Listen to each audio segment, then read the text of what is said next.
মায়ার নবী বললেন, আবু বকর ঘরের মধ্যে কি রেখে আসছেন? আবু বকর চোখের পানি ছেড়ে বলে, নবী আমার ঘরে ঝাড়ু দিয়া দিয়া সব আমি নিয়ে আসছি। আমার ঘরে আমার আল্লাহর, আমার নবী ছাড়া কেউ নাই। আমার আল্লাহ ছাড়া আমার মুহাম্মদ নবী ছাড়া আমার কেউ নাই। আমি সব ঝাড়ু দিয়া দিয়া আমি সব দিনের নবীর সামনে আসছি।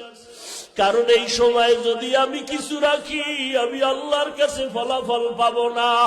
আমার খানার মতো চুলায় আগুন জ্বলে না, ঘরে খাউন নাই। এত কষ্টের মধ্যেও আমি আপনার মুহাব্বত আর আমার মাওলার মুহাব্বতে সব বিলীন করে দিলাম।